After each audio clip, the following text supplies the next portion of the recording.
In the small, secluded village of Dravensburg, whispers of the Anku were more than mere folklore. The villagers spoke of the spectral figure with hushed voices, fearing that even mentioning its name might summon the vile spirit. Every year, as the clock struck midnight on the final day, the Anku emerged from the shadows to roam the roads of death, abandoned field roads once used to carry the deceased to the cemetery. The Anku, the spirit of the man who died last each year, had a singular, ghastly purpose: to collect corpses and deliver them to the afterlife. The roads of death were a network of forgotten paths winding through the countryside, their existence remembered only by the elderly and the fearful. No one dared to tread these paths after sunset, for it was said that those who did would never return. One particularly harsh winter, young Alaric, an aspiring artist from the city, arrived in Dravensburg. Alaric had grown tired of the bustling urban life and sought inspiration in the tranquil, eerie charm of the village. Unbeknownst to him, he had chosen the worst possible time to visit. The villagers, bound by their superstitions, had already begun their annual preparations to ward off the Anku, sealing their homes with charms and incantations. Alaric, driven by curiosity and a desire to capture the village's haunting beauty, paid little heed to the villagers' warnings. Instead, he roamed the outskirts, sketching the barren, frost-covered fields and the ominous roads of death. His fascination with the macabre grew with each passing day, leading him deeper into the lore of the Anku. One evening, as the sun dipped below the horizon, casting long, dark shadows across the snow-laden ground, Alaric found himself standing at the edge of one such road. The air was still, an unsettling silence hanging heavily. He knew he should turn back, but an inexplicable urge compelled him forward. He walked along the path, his breath visible in the frigid air, the crunch of snow underfoot the only sound. The further he ventured, the more oppressive the atmosphere became. The skeletal trees lining the road seemed to reach out with twisted limbs, and the cold seemed to seep into his very bones. Alaric paused, shivering, and glanced around. In the dim light of dusk, he spotted an old cart in the distance, barely visible through the fog that had begun to roll in. As he approached, the outline of a gaunt figure emerged from the mist. The Anku. It stood tall and thin, draped in tattered robes that fluttered in the icy breeze. Beside it, two skeletal horses, their ribs visible beneath their emaciated flesh, strained at the harnesses of the decrepit cart. The cart itself was laden with shrouded forms, their identity concealed beneath layers of decayed fabric. Alaric froze, his heart pounding in his chest. The Anku turned its hollow gaze upon him, its eyes like dark voids. Time seemed to stand still as the spectral figure regarded him, and Alaric felt a cold dread seep into his soul. He wanted to run, to flee back to the safety of the village, but his feet felt rooted to the spot. The Anku raised a bony hand, and Alaric's body moved involuntarily, drawn towards the cart. He stumbled forward, unable to resist the pull. As he neared, the smell of decay and death grew overwhelming, and he saw the shrouded bodies more clearly. They were not just corpses, they were the souls of the damned, their faces twisted in eternal agony.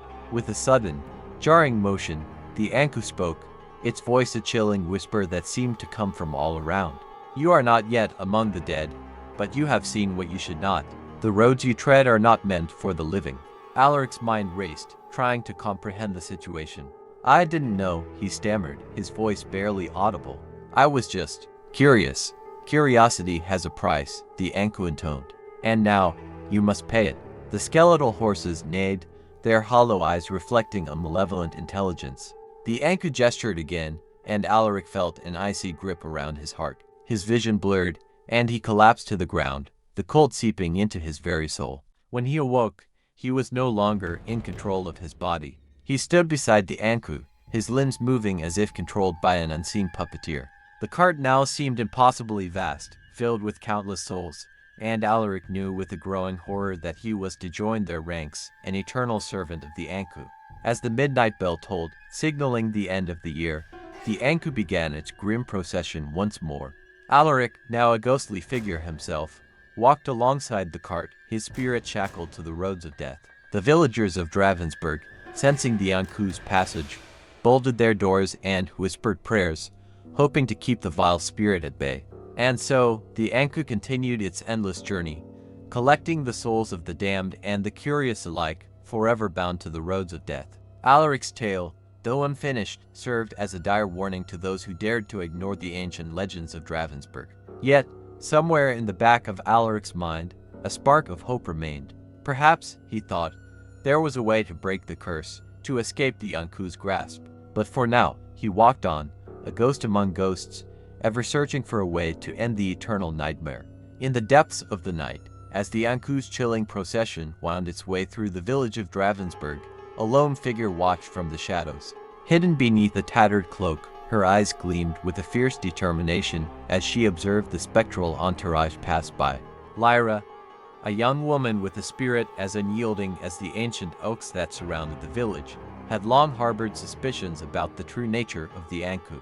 While others cowered in fear, she had spent countless hours poring over dusty tomes and deciphering cryptic manuscripts, searching for clues to the spirit's origins and weaknesses. As the last echoes of the midnight bell faded into the night, Lyra knew that the time had come to confront the Anku and uncover the secrets that lay shrouded in darkness. With a silent prayer on her lips, she stepped out from the safety of the shadows and into the moonlit path of the ghostly procession. The Anku halted its relentless march, its hollow eyes fixed upon the audacious intruder. A chill swept through the air, carrying with it a sense of impending doom. But Lyra stood her ground, her gaze steady despite the fear that gnawed at her insides. "I seek knowledge," she declared, her voice ringing clear in the stillness of the night. "Knowledge of your true purpose, and of the curse that binds you to this endless cycle of death." The Anku regarded her with a mixture of curiosity and disdain. "Foolish mortal," it hissed, its voice like the whisper of the grave. "You dare to challenge the will of the dead. You know not the depths of the darkness that surrounds you." Lyra refused to be intimidated. "I know enough to recognize that your power is not absolute," she countered. "There must be a way to break the curse, to free yourself from this eternal torment." A low, guttural laugh echoed through the night, sending shivers down Lyra's spine. "And what makes you think that you, mere mortal, can unravel the mysteries of the afterlife?" The Anku taunted. "Because I refuse to accept that we are powerless in the face of darkness," Lyra replied, her voice unwavering. "Because I believe that every curse has a weakness, every shadow a source of light. And because I will not rest until I have uncovered the truth." For a moment, silence hung heavy in the air, broken only by the faint rustle of leaves in the breeze. Then, with a gesture that seemed almost reluctant, the Anku spoke again. "Very well, mortal," it conceded, its tone tinged with a hint of grudging respect. "If you seek answers, then seek them you shall have. But beware, for the path you tread is fraught with peril, and the price of knowledge may be greater than you can imagine." With that ominous warning, the Anku turned away, the spectral horses resuming their relentless march along the roads of death. But Lyra remained undeterred, her resolve burning brighter than ever before. As she watched the ghostly procession fade into the distance, she knew that her journey had only just begun. Armed with determination and a thirst for truth, she set out into the darkness, her heart unyielding against the shadows that threatened to engulf her. For Lyra knew that somewhere within the heart of the night lay the answers she sought, and she would not rest until she had unraveled the mystery of the Anku and broken the curse that bound it to the roads of death. With each step she took along the ancient, winding paths, Lyra felt the weight of centuries pressing down upon her. The moon cast its pale light upon the barren landscape, illuminating the twisted trees that lined the roads of death like silent sentinels. Shadows danced at the edge of her vision, whispering secrets of forgotten ages and long-lost souls. As she ventured deeper into the night, Lyra's mind raced with questions and uncertainties. What secrets lay hidden within the darkness? What truths awaited her at the journey's end? And most importantly, could she truly hope to challenge the power of the Anku and emerge victorious? But despite the doubts that plagued her, Lyra pressed on, driven by an unshakable resolve and an insatiable thirst for knowledge. With each passing moment, the air grew colder, the atmosphere more oppressive, as if the very fabric of reality were unraveling around her. Hours stretched into eternity as Lyra traversed the desolate landscape, her senses attuned to the subtlest of signs. She searched for clues amidst the silent whispers of the night, seeking out traces of the Anku's presence and the secrets it guarded so fiercely. And then, just as despair threatened to consume her, she saw a glimmer of light on the horizon, faint yet unmistakable.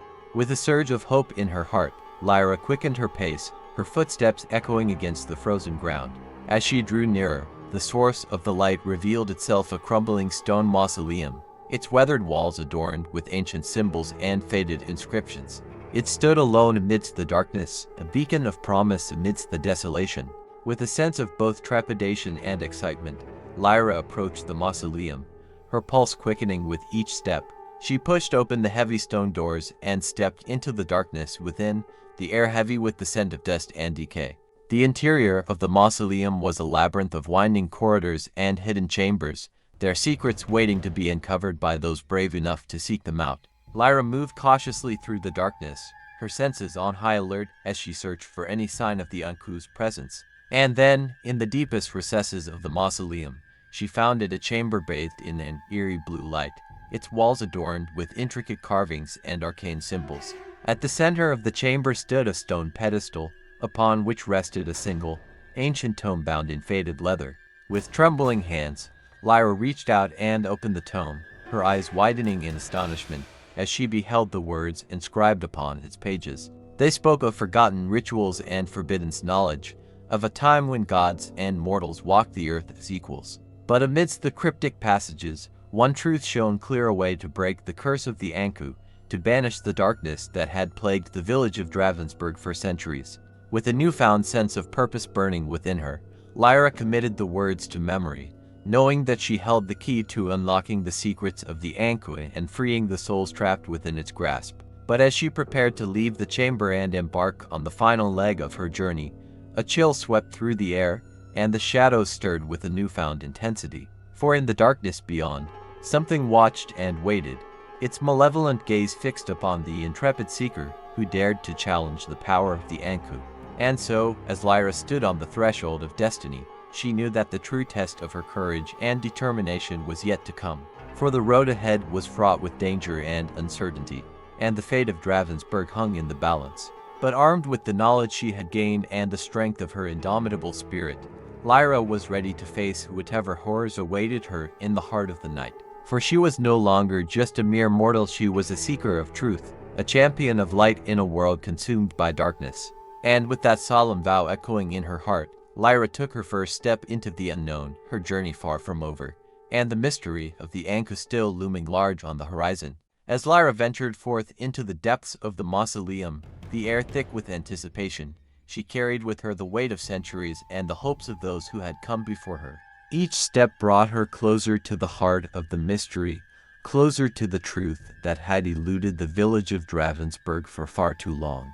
With unwavering determination, Lyra delved deeper into the labyrinthine corridors, her senses alert to every sound and shadow. She moved with purpose, guided by the faint echo of whispers and the flicker of her own inner light. At last, she reached the heart of the mausoleum, where the chamber bathed in ethereal blue light awaited her. With trembling hands, she reached out for the ancient tome, its pages crackling with age as she turned them, searching for the key to breaking the curse of the Anku. And there, amidst the cryptic passages and forgotten rituals, she found it a glimmer of hope amidst the darkness. With a steady hand, she traced the words upon the page, committing them to memory with a sense of quiet determination.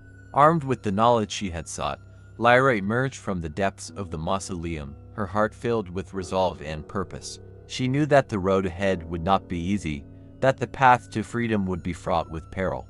But she was ready to face whatever challenges lay in her path and to confront the darkness that had plagued her village for far too long. As she stepped out into the moonlit night, the air seemed to crackle with anticipation, the very earth beneath her feet pulsing with newfound energy. With each passing moment, the shadows retreated, driven back by the light of her unwavering courage. And then, in the distance, she saw the spectral form of the Anku, its hollow eyes fixed upon her with a mixture of curiosity and dread.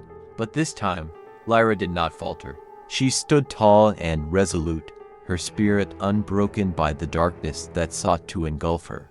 With a voice that rang out clear and true, Lyra spoke the words of power she had discovered within the ancient tome, each syllable resonating with the force of her indomitable will. And as the last echoes of the incantation faded into the night, a great tremor shook the very foundations of the earth, a tremor that seemed to echo across the ages.